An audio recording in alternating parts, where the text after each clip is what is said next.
Hi, I'm Cole, and we are at Spock's Sanctuary, and today we're going to be talking about our friends, the Leopard Geckos, and their lesser-known cousins, the African Fat Tailed Geckos.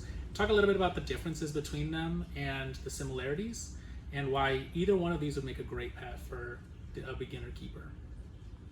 So we're going to start off talking about our buddy Fluffy over here. So Fluffy is a super mock snow leopard gecko, which is why he's white, whereas a lot of leopard geckos that we see in the pet trade are yellow. He's also got completely black eyes, which is a morph called Eclipse. And while he looks very pretty and all that, that's not what we're talking about here today. Leopard geckos are from Pakistan and surrounding areas, and that means that their care is going to be very arid. Particularly with leopard geckos, you would have a very rocky, sandy environment. And while we don't recommend putting sand in a wide quantity in their environment, we have found that a mix of play sand and topsoil would provide a good opportunity for them to dig around if they need to and lay eggs. Not Fluffy, but leopard geckos do lay eggs fairly regularly, even without a mate. And so we find that provides them a good opportunity to dig around as they need to. Typically in captivity, we'll feed these guys mealworms or superworms or dubia roaches. Those all provide a good amount of protein for them. You want to be careful about how much you're feeding in terms of the smaller insects, because in large quantities, smaller insects can bind in their gut. With that, speaking of binding, I know I said sand would be good in their enclosure, and you want to make sure that sand is play sand and not builder's sand or anything like that. And it's all about the structure of the sand particles. Some of them will get stuck in the gut and some will pass through naturally.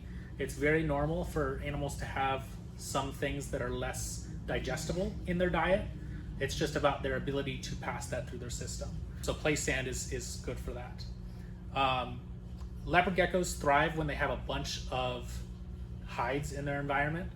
We find that the more hides you give, the more often you will see them, because the more places they have to go, the more often that they're going to be out, because they always know, let's say something startles them, they always have a place to scurry off into. And while Fluffy here is super good with people, some leopard geckos aren't as handleable or aren't as good with people, and they will thrive from having more hides.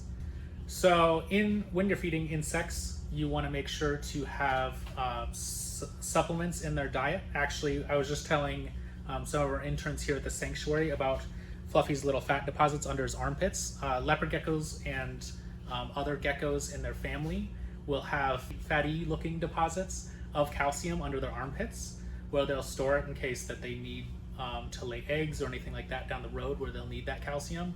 Or if it's becoming less prevalent in their environment, they'll be able to pull from those stores and use them in their diet.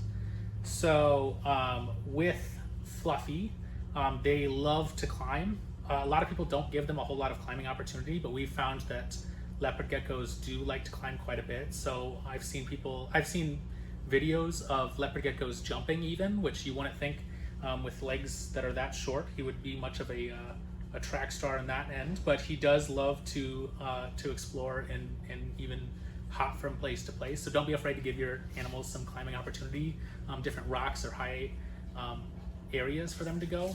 With that, if you have those rocky areas, make sure that it is sturdy. You don't want an accidental tumble or fall when your gecko is climbing. That's just a little bit about our buddy Fluffy here. And while Fluffy is an absolute blast and we would love to stay with him all day, we're going to go talk about his cousin, the African Fat Tailed Gecko.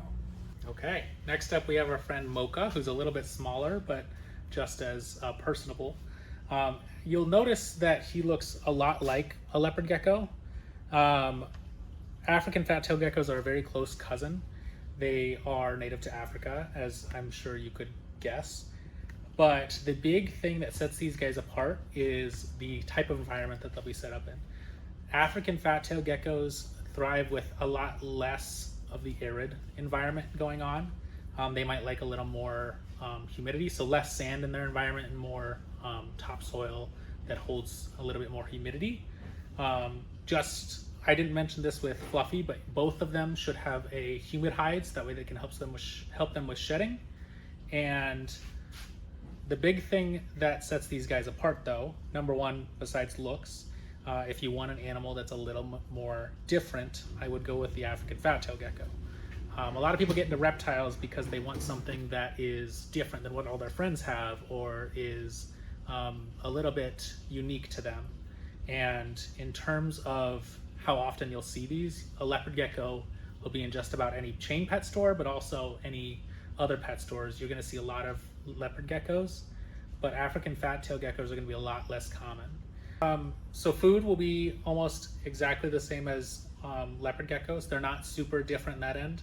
Obviously, you're going to want to cater it to their size. A good rule of thumb that we have for all geckos is that it should fit between their eyes. If it can't fit between their eyes, then it's too big of a meal. And you probably won't be able to tell from the video, but in our experience, we do find that African Fat Tailed Geckos have slightly narrower heads than leopard geckos do. And because of that, their meals might need to be a little bit smaller. They do still have just as voracious of an appetite as their cousins do.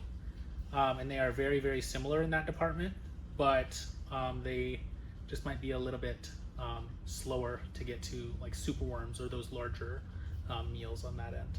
So that was a little bit about both of these two geckos. Both geckos make an absolutely wonderful pet, especially for a newer keeper. If you want something a little fancier that a lot of other people don't have or they don't see as often, an African Fat Tail is a great choice.